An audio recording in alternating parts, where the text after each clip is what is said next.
Bhagavad Gita, chapter number 9. We'll chant from verse 15 to 20.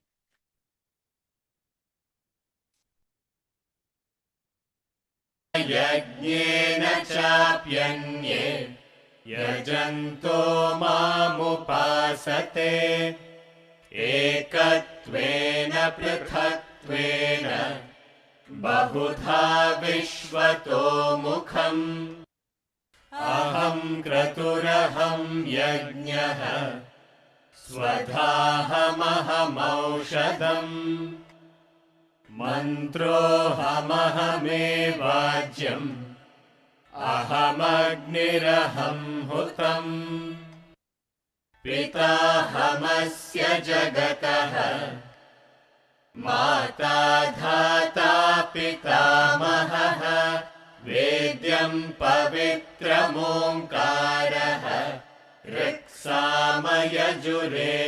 च गतिर्भर्ता प्रभुः साक्षी निवासः शरणं सुहृत् प्रभवः प्रलयस्थानम् निधानं बीजमव्ययम् तपाम्यहमहं वर्षम् निगृह्णाम्युत्सृजामि च अमृतं चैव मृत्युश्च सदसच्चाहमर्जुन त्रैविद्या मां सोमपाः पूतपापाः यज्ञैरिष्ट्वा स्वर्गतिं प्रार्थयन्ते ते पुण्यमासाद्य सुरेन्द्रलोकम् अश्नन्ति दिव्यान् दिवि देव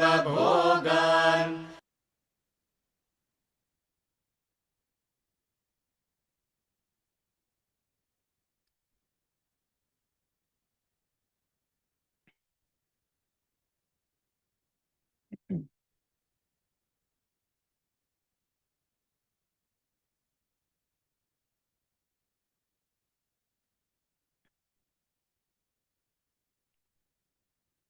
Last week we studied verse number 13, 14, and 15.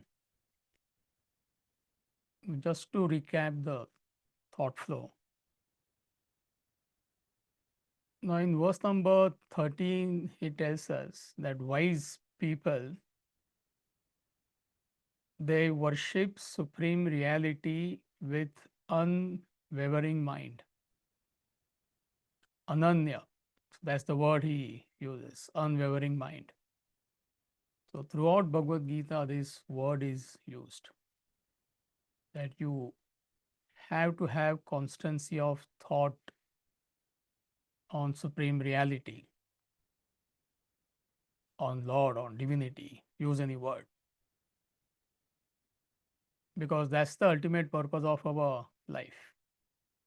So when we say we want to be spiritual, we are seekers, it has to be 24/7 activity. You cannot be a part-time spiritual seeker. So a lot of people genuinely they have this question that how can I do it 24/7? I mean, however sincere I may be, it's not possible because I have my job, I have my family duties. Once in a while, I would like to go out with my friends. So it's not, it doesn't seem practical. And they are right. But if you understand what it means to be spiritual, this question will not arise. So therefore, they prescribe three spiritual disciplines. I think last week somebody was asking about what are these words: karma yoga, bhakti yoga, jnana yoga. So everything is mentioned in the book. So if you are planning to attend these lectures consistently, you will have to get hold of the book which is available on Amazon. But if you are just exploring few lectures you want to try, then don't rush into getting the book, the Bhagavad Gita by Swamiji. So these terms are used in the book: Karma Yoga, Bhakti Yoga, Jnana Yoga, path of action, path of devotion, path of knowledge. So these three spiritual practices, these three spiritual disciplines, they are not apart from your life, not apart from your daily life, day to day activities. That is where the confusion arises.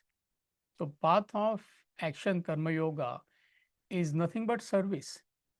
So, any action you are performing, whether at home, whether at your work, by default, it has to be done in a spirit of service and sacrifice. There is no action apart from service. So, whatever you do, it becomes Karma Yoga. Obviously, you are using your intellect. That goes without saying. It's not that you're a passive, foolish person. When we say you must function in the spirit of service and sacrifice, that's that is how it is usually misconstrued. No, you feel that way. That's your attitude. That you maintain 24/7. But when it comes to dealing with a particular situation, you have to use your intellect. But that does not mean you don't have attitude of service and sacrifice.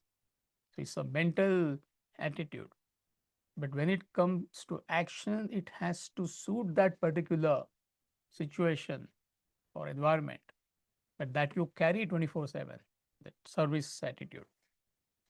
So that is Karma Yoga, path of action. Bhakti Yoga is nothing but awareness of the splash of divinity everywhere. That same divinity sustaining you, me, the whole world. It is everywhere. So you become acutely aware of the splash of divinity and you develop that attitude of gratitude. That is bhakti, that is devotion. And Jnana Yoga is nothing but you humble yourself that I don't know how to live life the way it should be. I don't know what is supreme reality. These great masters they are talking about. So once you have that humility, Guru will come literally knocking on your door. It could be in person, it could be through book. You must understand the principle. And he will impart that knowledge to you, the knowledge of the scriptures. But for that, you have to have that humility. So, therefore, knowledge means humility. And once you receive this knowledge, it guides you at every step in all facets of your life. Doesn't matter what you are doing, it's like a torch which you shine in the darkness. Whichever area you shine, wherever you shine your torch, that area is illumined. That's what knowledge does. You will have clarity to channelize all your activities towards your ultimate goal. That is knowledge. A lot of people they ask this question: what about my family duties? What about this? What about that? First of all, how to do your duties itself is knowledge. You have to do your duties. Doing your duties in the spirit of renunciation is spirituality, not walking away from your duties.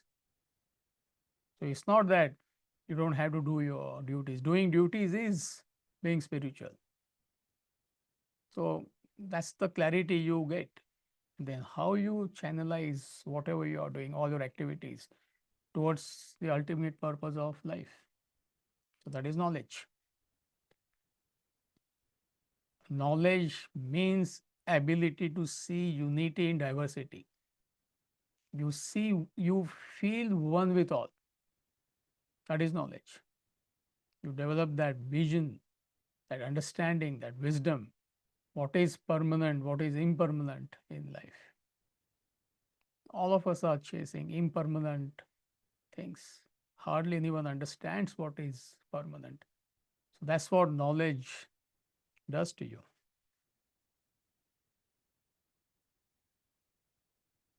So, therefore, with this understanding, so you know now that Karma Yoga, Bhakti Yoga, Jnana Yoga is part and parcel of your life. That is your life.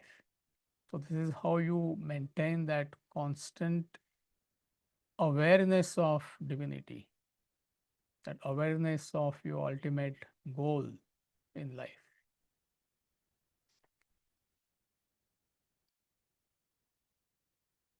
So verse number 15 talked about Jnana Yoga, path of knowledge. So we have discussed everything. And see, if you read the translation, I don't think we discussed it last week. Yet others sacrificing by the yajna of knowledge worship me as one, as distinct, and as manifold, facing all directions. So he is talking about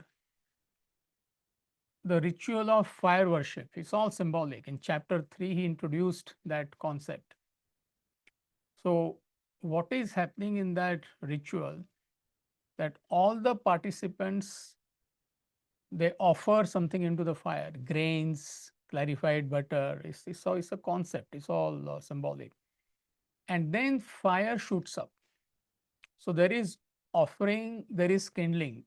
These two things you need to understand. Forget about the ritual. That's the message. So you offer, let's say, grains, and when those grains are consumed completely, the fire shoots up. So you are blessed by fire god, as it were.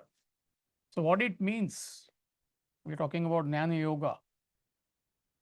When you are taking this knowledge, when you are putting efforts, you are doing study and reflection, you are offering your ignorance every day. And when ignorance is consumed, wisdom is kindled. So therefore, your morning study is important. See, I repeat, there are two things: there is offering, there is kindling. So, what are you offering? Even now, what are you offering? We are ignorant, so we are learning from the book. So, we are offering our ignorance, and what is shooting up, what is kindling is the knowledge, the wisdom. You offer your desires, you offer your vasanas, and when vasanas are consumed, what shoots up is divinity, relatively and absolutely. So he is referring to that fire worship ritual. It is called as yajna.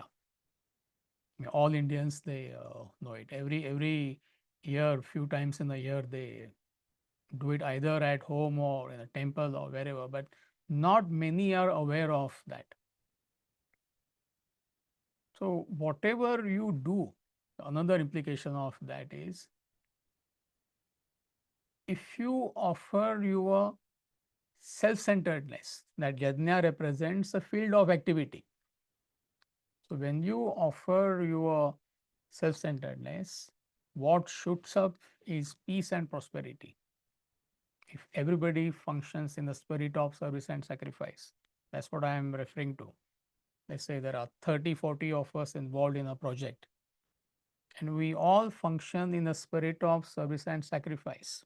So the field of activity is that project. So what will shoot up? There will be peace, there will be success, there will be prosperity.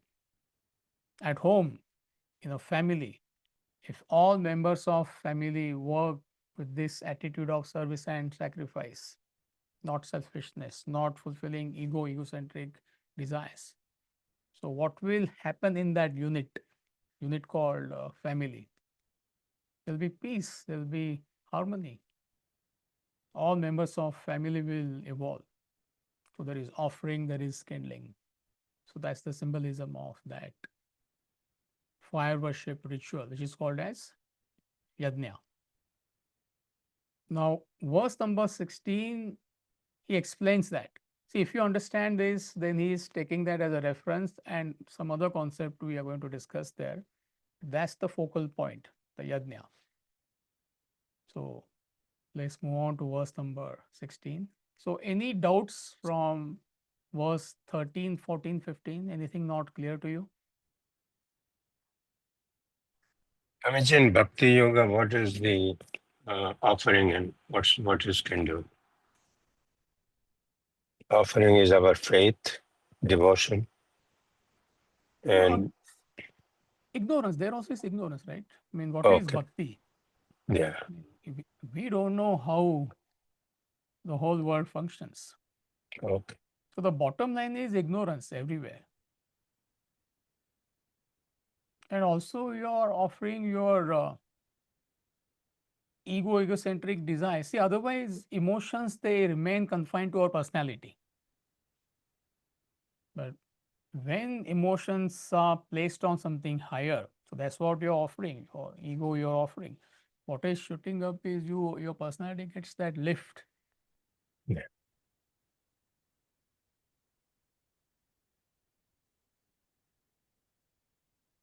And kindle, what will be kindled? Sorry? Knowledge, the kindle, the wisdom, the kindling will be the wisdom In Jnana Yoga? in Bhakti Yoga. No, ignorance. Ignorance is the bottom line. Okay, okay. So the Ignorance is knowledge. the bottom line in any discipline, whether it is Karma Yoga, Bhakti Yoga, Jnana Yoga. Or we can say desires. We are offering our self-centered desires. That is Okay. the common factor. Desires at physical, emotional, intellectual level. So they are egocentric, they are selfish. So that's what we are offering. So what is kindled is wisdom, the knowledge, divinity. So that's the bottom line in any spiritual discipline, if you want to take that as a reference point. So the Offering kindling in Bhakti Yoga will be knowledge. Knowledge to divinity. divinity. Divinity is kindled. See, the easiest way to understand is you offer your desires, selfish desires. What is kindled is divinity. Yeah.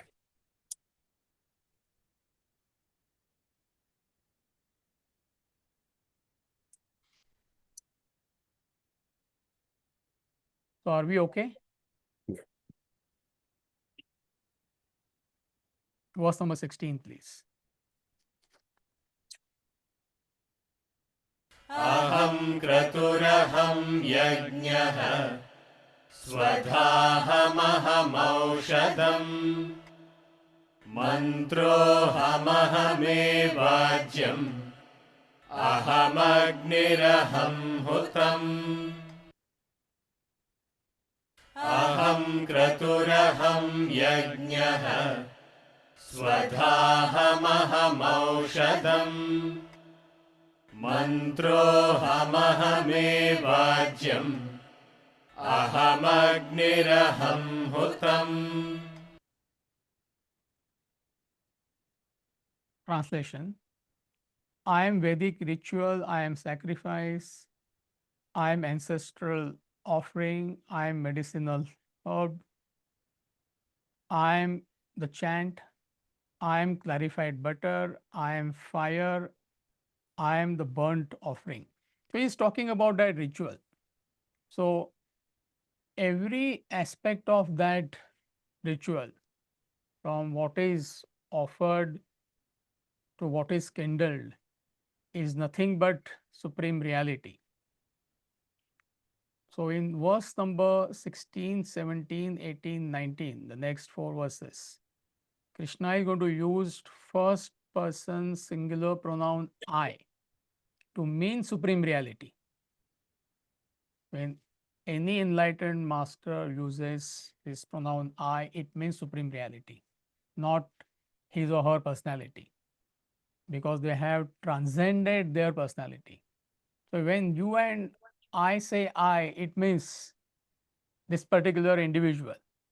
But when enlightened master says that if at all they use that pronoun I, it does not mean that particular individuality. So it's not Mr. Krishna.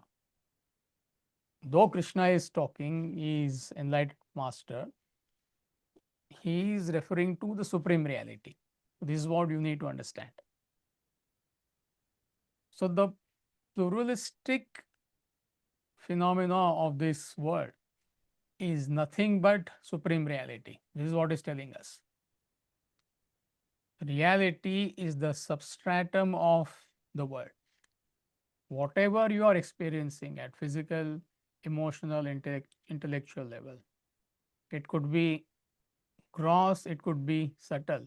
Is nothing but supreme reality. In a dream, it's a pluralistic phenomena, isn't it? There is a dreamer, there is a dream world, and there are thousands and thousands of objects in a dream. So, what is that pluralistic phenomena of dream? Is nothing but a mind, one homogeneous mind. Now, no dreamer can understand this while he or she is dreaming.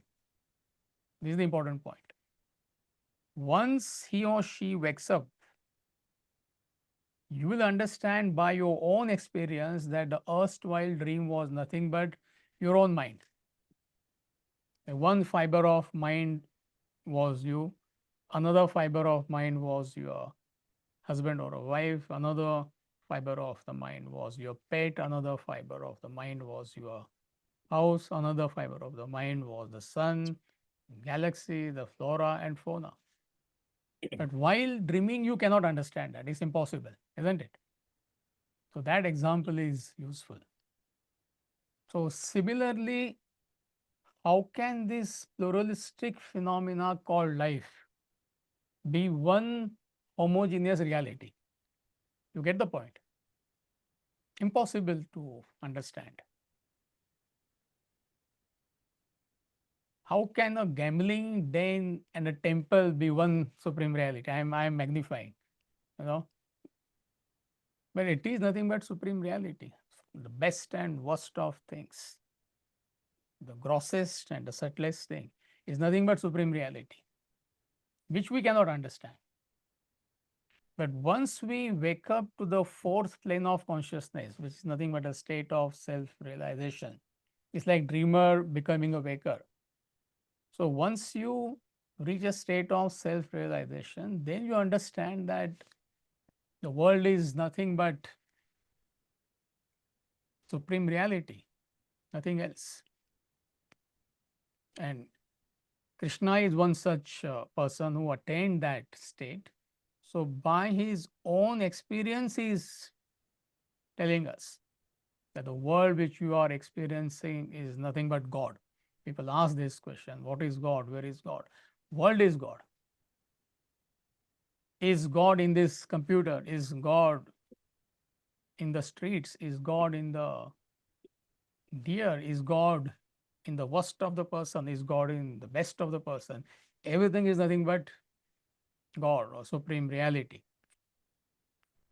And all of us have capacity to reach that state and experience this statement, or what Krishna is telling us.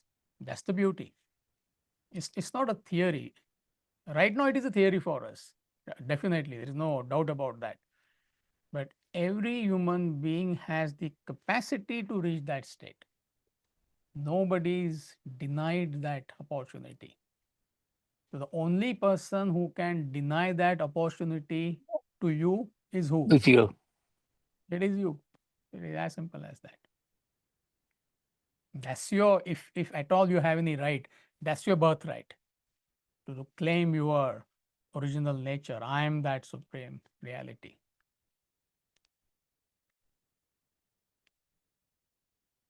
Number one. Number two, see, when he says supreme reality is everywhere, it is an advice to fix your mind on the supreme reality. That's the practical application. Right now, where is your mind? It's not, you can't say it is not on divinity, it's not on supreme reality, but it's a once in a while exercise. But once you understand that world is nothing but the supreme reality, you can use every perception, action, emotion, and thought to remind yourself of Brahman, of supreme reality. What makes me hear is God, not what I hear. What makes me see is God, not what I see. What makes me feel emotions? Emotions could be good, bad, doesn't matter. But what makes me feel these emotions is God. What makes me think is God. What makes me aware of my ignorance is God. What makes me aware of my knowledge is God. So, in that sense, this verse is useful to get that fixation. And also, another practical application is when your thoughts are on the reality and then you function, you become objective. Again, it's not in black and white to the extent. If you can do it 100%, then you're enlightened master. None of us are. But we can't say we have zero capacity. That is animal. No animal can do that. But as a human being, definitely and surely we all have that capacity to plant our thoughts on this awareness. I am Brahman, I am Supreme Reality. And then you function in the world, you will be objective. You won't get involved, relatively speaking, entangled in the world. There won't be any fatigue in life. See, otherwise, when you face challenging situation in the life, I heard this from many people. They after a while they say, "I am drained out. Enough is enough." Could be anything. It could be happening every other day at home. I mean, you have some altercations with your spouse. Once in a while is okay. Every other day it is happening. Some people say, I don't have that capacity anymore. I'm drained out mentally. Or it could be in office, some politics or something is happening. Or it could be some personal challenge in your life. That is because your focus is not on the Supreme Reality. It's a clear indication. So, to the extent you shift your focus to Brahman, to Supreme Reality, to that extent you will find that you are able to handle any challenge in your life. There is no fatigue. And exactly same formula apply even for action. Why people say they are tired? Because you don't have objectivity. You're getting involved, entangled in action. But if you maintain that awareness that I am that Supreme Reality, and then you carry on with whatever you are doing, you will find that you can go on and on. This is applicable relatively, this is applicable absolutely. Absolutely is 100% objectivity, which is the state of enlightenment. But that does not mean you and I cannot practice this. So therefore it helps. So that's the reason every religion they have rituals and festivals. So it's a constant reminder. So if you understand the meaning behind it, then it is useful, isn't it? But if you do it mechanically, it's not going to help you. But what will help you in the long term or to bring about that permanent shifting of thought is your daily association with this knowledge that I am that Supreme Reality. So that's the main message in verse number 16. And then the same thought flow continues. Verse number 17, 18, 19 is nothing but explanation of verse number 16. So are you okay with this thought flow? It's quite simple. Verse number 17, please. पिताहमस्य जगतः माता धाता पितामहः वेद्यं पवित्रमोङ्कारः ऋक्सामयजुरेव च पिताहमस्य जगतः माता धाता पितामहः वेद्यं पवित्रमोङ्कारः ऋक्सामयजुरेव च. Translation: I am the father of this world. mother, sustainer, grandfather, that which is to be known, purifier, pavitram, the syllable Om, and also Rik, Sam, and Yaju. He is referring to Vedas. So there are 4 Vedas: Rig Veda, Sama Veda, Yajur Veda, and Atharva Veda. Atharva Veda is not mentioned because it was compiled after Bhagavad Gita. So that's the reason it is not mentioned here. So when he says, I am father, mother, grandfather, father is Pita, mother means Mata, and grandfather is Pitamaha. So father is the spirit. We are equating what it means. Mother means matter, Mother Earth. We often say that. So world is nothing but a combination of spirit and matter. That applies individually also. You and I are nothing but a combination of spirit and matter. Body, mind, intellect is matter. And what supports body, mind, intellect, the substratum of our personality is spirit, the divinity, supreme reality. Similarly, world is also made up of matter, but what's the substratum of the world? The supreme reality.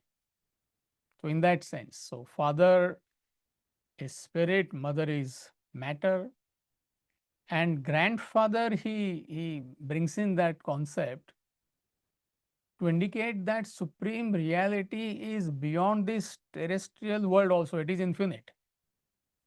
See, otherwise you'll get some kind of a fixation. Okay, now I understood what is the concept of reality. World I understand, universe perhaps we can understand, and what supports that is what supports the entire universe.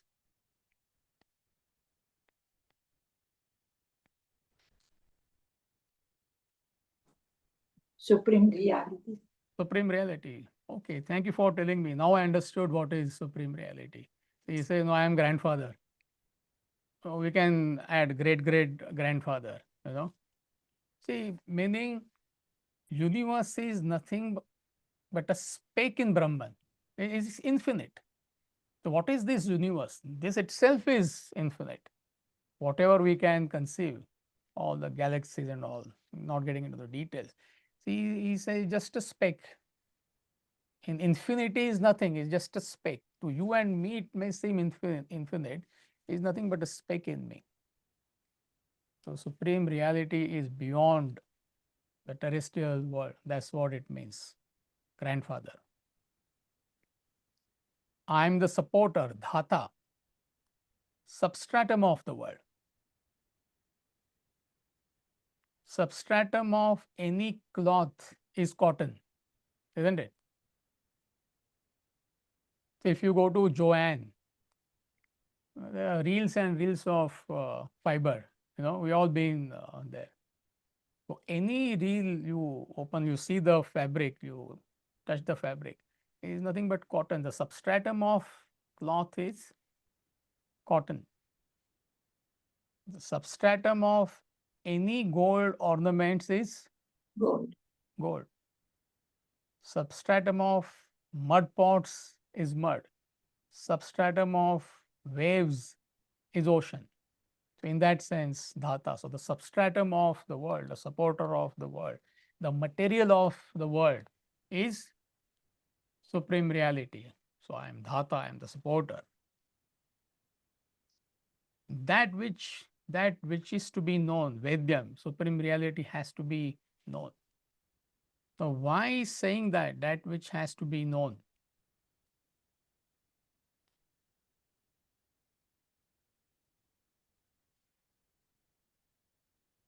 Vedyam, that which has to be known. Why is he saying that?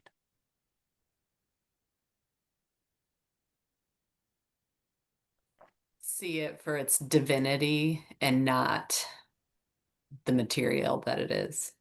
Mm-hmm.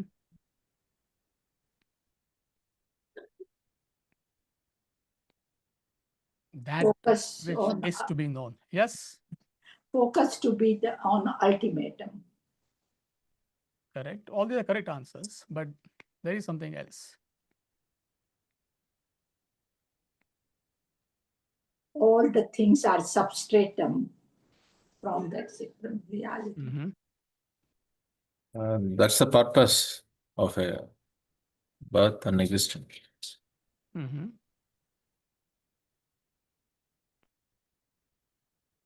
If we don't know this, then we can connect our present life to a better life that we all could have had.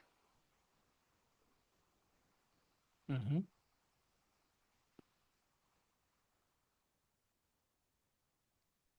See, when he says that which is to be known, Vedyam, meaning right now we do not know it. What is supreme reality? We don't know it. Though we have been studying for a long time, still we do not know it. Yes, we know it as a concept, but do we actually know it? Are we experiencing supreme reality, the state of enlightenment? All these are synonyms. So we don't know. Why we do not know it? Because we are caught up in conditioned states. Makrant, can you project that PowerPoint? It becomes easy when you understand this PowerPoint. So we all are caught up in these three states of consciousness: deep sleep, dream, waking. That is my life, that is your life, that is life of every human being. And these three states of consciousness, they are conditioned states. Though it looks very real to you and me, right now this waking state is a conditioned state. Every state is a conditioned state, dream state, deep sleep state. We don't know it. So no conditioned person knows he or she is conditioned. So what is that unconditioned state? So it's called as Turiya, fourth, the state of supreme reality, the state of self-realization, God realization. So a person who has reached the state of unconditioning, he is telling us that you are conditioned. We can't understand that. So therefore, to know that state, to experience that state, to reach that state is our mission in life. You have to know it.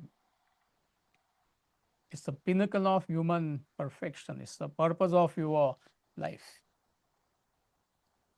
So what kind of a life it is when you are caught up in a conditioned state? We often give example, a person who is drunk is conditioned by alcohol. Just observe that person's behavior. He may be your friend, he may be your colleague, educated, a good person.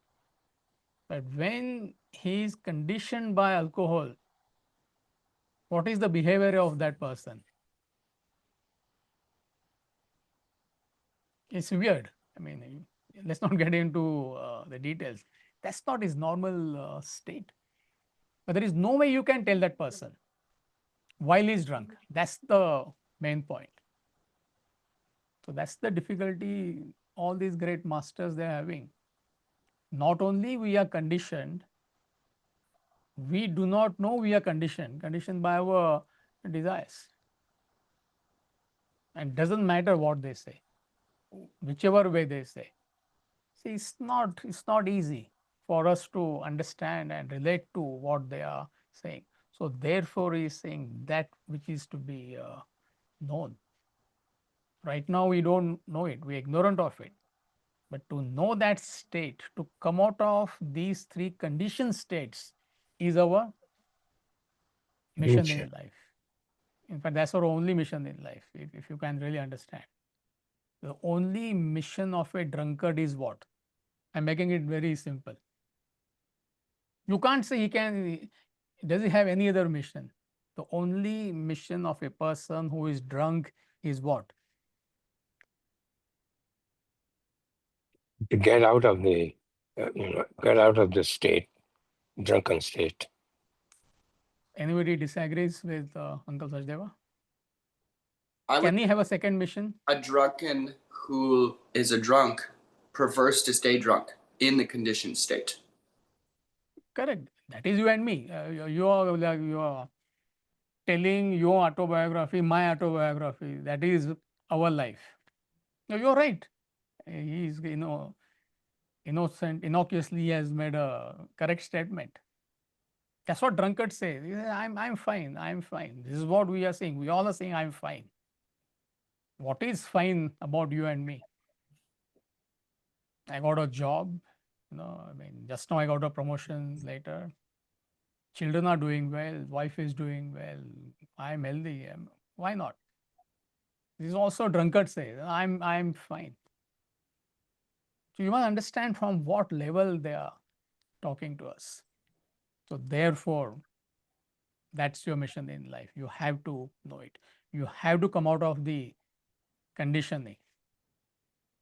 And what efforts are you putting to come out of this conditioning? Daily. Don't give answers. I must ask myself. That's it. I am the purifier, Pavitram. What makes our personality impure is desires. We often give this equation, human being minus desires equals divinity. Because in divinity, there are no desires. Only divinity exists, only supreme reality exists. So when supreme reality is polluted with desires, you get a human being, which is you and me. So therefore, our mission in life is to eliminate our desires completely. When all desires are eliminated, 100% desires are gone, what is left is divinity, which is your nature, that is purity. And freely we are adding desires day in and day out, isn't it? Everything else we are very careful. Physical level, extremely careful. Everything is organic, organic, organic. Where do you buy? Only whole foods. I'm not saying you should not buy in whole food. Somebody who's very aware, cosmetics. No, everything has to be organic. Everything has to be pure. But what are you doing about your inner personality? All sorts of chemicals you are adding day in and day out. Chemicals equals desires. All sorts of desires you are adding. Not only you are going on adding desires, pollutants, impurity, you're not aware that you are adding. That's the tragedy. See, if you are aware, then it's okay, you will do something. We're not aware. So how can you do anything? See, like person who is not aware about his health, he keeps on eating junk food. Simple example I am giving you. So you can't lend your vision to him. Why are you eating that food and destroying yourself? But exactly same thing you and I are doing. Day in and day out, 24/7. Not even 1 minute you are sparing. Constantly adding desires, attachment, possessiveness, all sorts of pollutants into your personality. There are layers and layers of desires. It's not one layer, layers and layers of desires. And you're paying the price for it. How can you get away from it? So what's the price you are paying? What's the price I am paying? What's the price everybody is paying? Mental agitation, stress, worry, anxiety, frustration, void, sense of incompleteness. Isn't it? And what are you doing about it? And I say you, meaning all of us. What are you doing about it?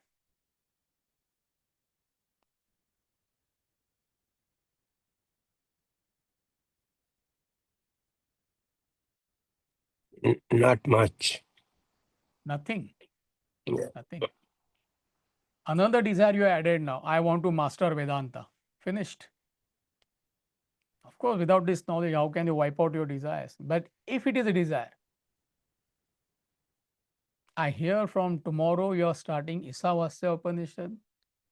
I'm saying, please, I'm not saying don't attend. Otherwise, I mean, I can't talk to myself. Obviously, knowledge is meant for growth, but per se, it means nothing.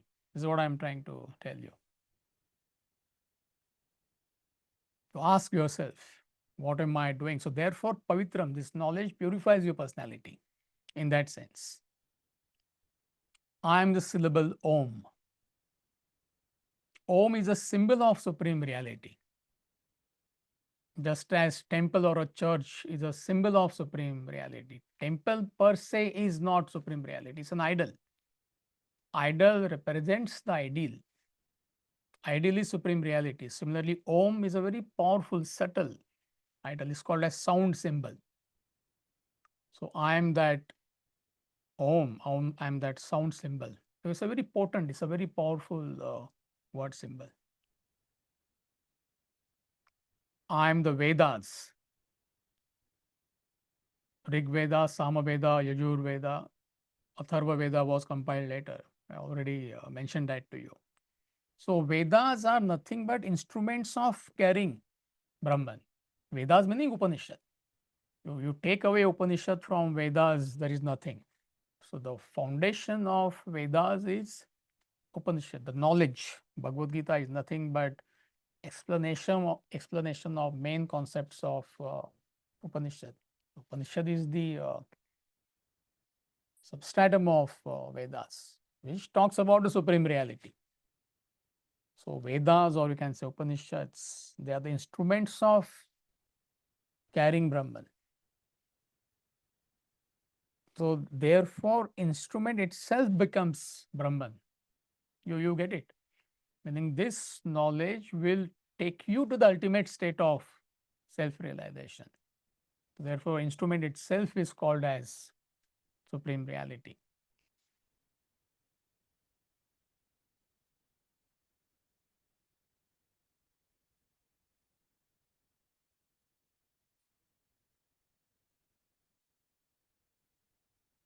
We'll do one more verse number 18.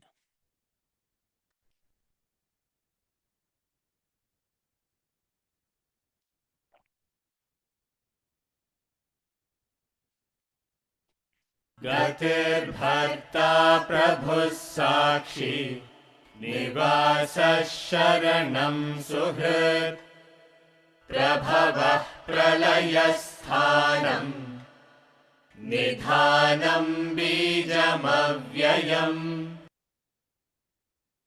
गतिर्भर्ता प्रभुः साक्षी निवासः शरणं सुहृत् प्रभवः प्रलयस्थानम् निधानं बीजमव्ययम्. Translation: the goal, gati means goal, supporter, bharta, Lord, Prabhu, witness, sakshi, abode, shelter, friend, origin, dissolution, substratum, treasure house, nidhanam, the imperishable seed, bijam, avyayam meaning imperishable. Is that I'm that imperishable seed. So he's giving more pointers of supreme reality. Supreme reality cannot be defined, but all these are indicative definitions.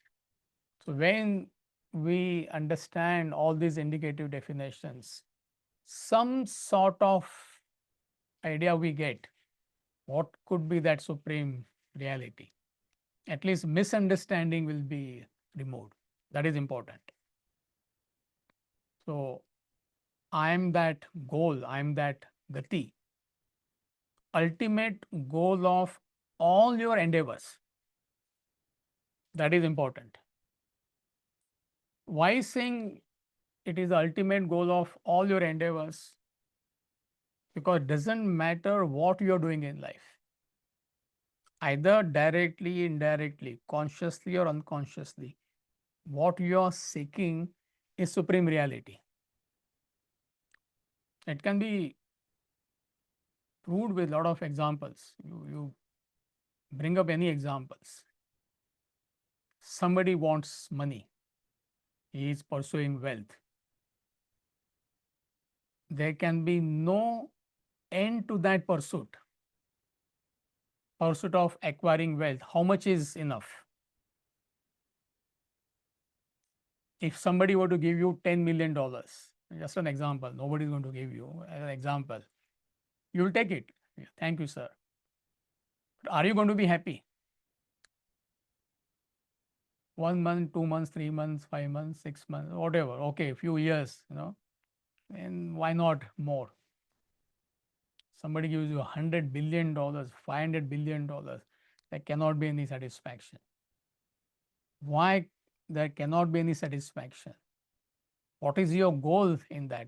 See, it's a very philosophical statement he is making, because what you are actually seeking is infinity. You want infinite. And there is no such thing called as infinite wealth. Even if it is billions of dollars, it is finite. So through the pursuit of money, that greed, that craving, use any word, what you are actually seeking is infinity. Through power, another person may not be interested in money, he may be seeking power. However powerful you may become, you cannot be satisfied, because what you want is infinite power, and there is no such thing called as infinite power. See, even if you become president of America, for argument's sake, most powerful country in the world, end of the day, your power as a president is finite, isn't it? It may seem infinite to you and me, but end of the day, it is finite. So even there, you cannot be happy. You want more, you want more, you want more, because what you are seeking, actually seeking, is what? So it's a psychology, it's a psychological truth. So what are you actually seeking through power?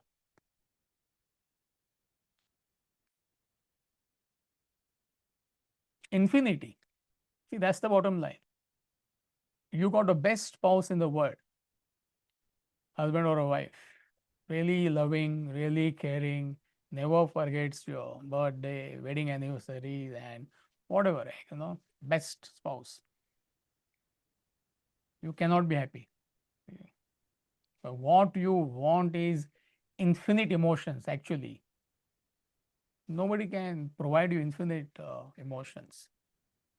So therefore, directly or indirectly, consciously or unconsciously, what you are seeking, what's your goal in any material pursuit, in any worldly pursuit, at physical, emotional, intellectual level, same principle applies. I'm just giving you one or two examples. You want knowledge, you master all the scriptures in the world. Are you going to be happy? No, because what you want is infinite knowledge. Scholastically, I am talking about. So therefore, he says it is the self or supreme reality is the ultimate goal of all your pursuits. But you don't know it. Therefore, you are going about in a roundabout way. That's the problem. I'm the supporter, Bharta. Supreme reality supports all our experiences at physical, emotional, intellectual level. What makes you perceive, see, taste, hear, touch, smell. That's what we mean by perception. So what makes it possible? Why you are able to perceive? This is supreme reality. What makes you act? It's supreme reality. What makes you feel various emotions? What makes you entertain various thoughts? It's supreme reality. What's the substratum of 3 states of consciousness? Waking state, dream state, deep sleep state. What's the substratum? Supreme reality. The supreme reality. It's like electricity. Electricity is the supporter of all the gadgets in the world. There are millions and millions of gadgets. You switch off electricity, nothing happens. So I'm that Bharata, I'm that supporter. Supreme reality is telling us, as it were. I'm Lord, I'm Prabhu. So he's talking more from the individual point of view. Human being is a combination of spirit plus matter. Matter is body, mind, intellect. So what enlivens body, mind, intellect is the self, again, the divinity, supreme reality. It is that enlivening principle. So therefore, I am Prabhu, I am Lord. I am abode, I am Nivas. World dwells in supreme reality. Just as snake dwells in a rope. Use that example, without which it is difficult. Where there is a rope, the boy superimposes the snake. Snake dwells where? Dwells in a rope. So similarly, this pluralistic phenomena called world, the entire world dwells in supreme reality. So therefore, it is Nivas.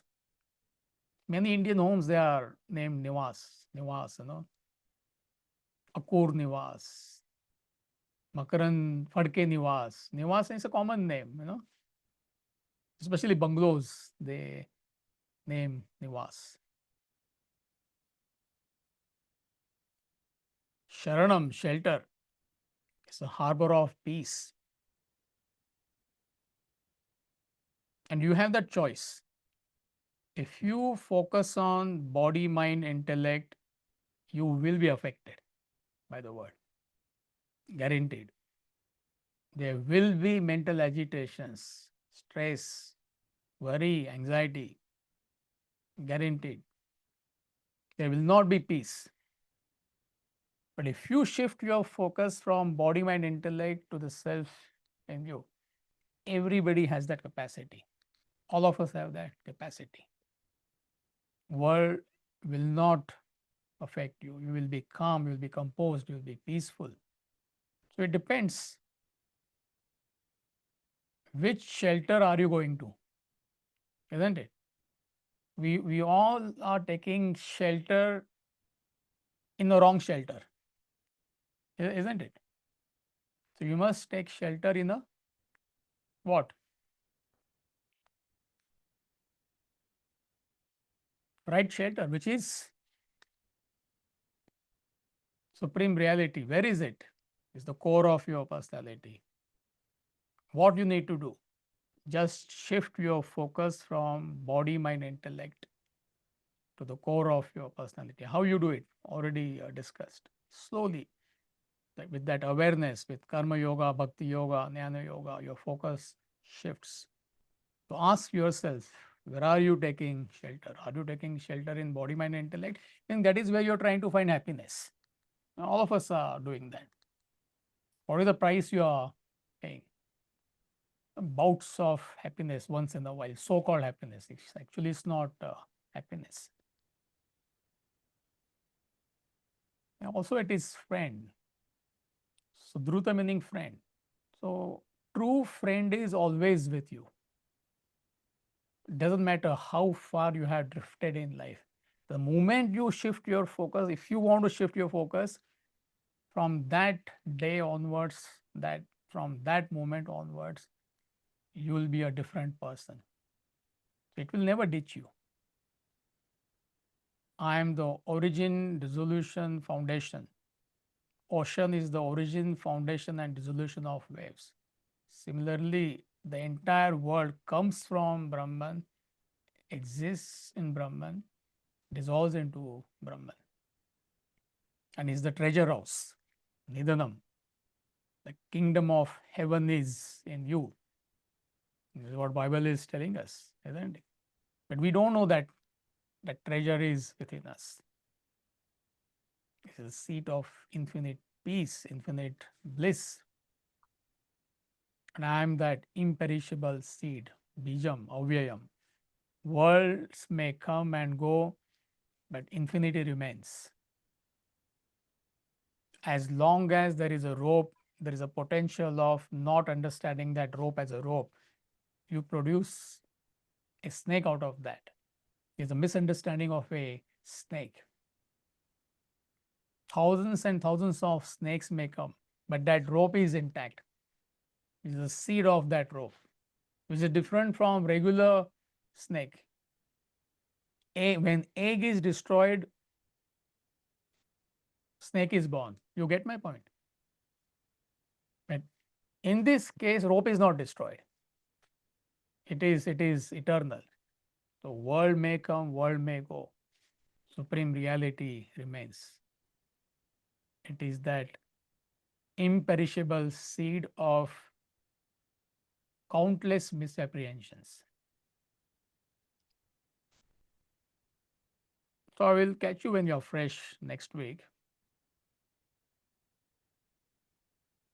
So any quick doubt before we conclude? Maximum 1 or 2 minutes we have, and then also Radha has got announcement. Teacher, I wanted to share with you that this morning before I started the lesson that I was stacking kindling. Right. So your lesson is having a strong effect on me. Thank you. Welcome.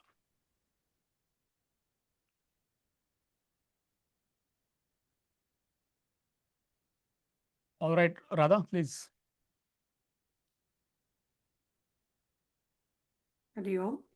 Tomorrow we start the Ishavasya Upanishad lecture series, which will be for 7 weeks. And it will be from 9:30 to 10:30 a.m. Eastern Standard Time. So please, some people seem to get confused. If you're in the Central or the Pacific time, please log in at 9:30 Eastern Time.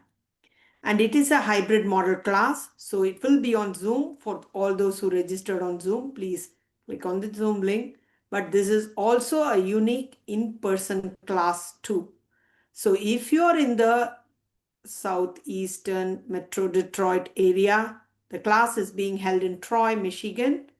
And if you want to attend the class, please send us an email to studyclass@vedantamidwest.org. We will share the address with you and you can be there. If you're planning to attend in person, please be at the residence location at 9:15 a.m. Thanks. Yeah, can host and hostess introduce themselves? Raji and Vijay. Raji and Raji, say Yeah. hi to everybody. Yeah, that is Raji. Nice person, I can guarantee. Where is Vijay? Here, Amitji. I'm here. Yeah, he's nicer than Raji. So like nice people. Don't hesitate to come if you are planning to come. So I'll see you tomorrow, otherwise next week.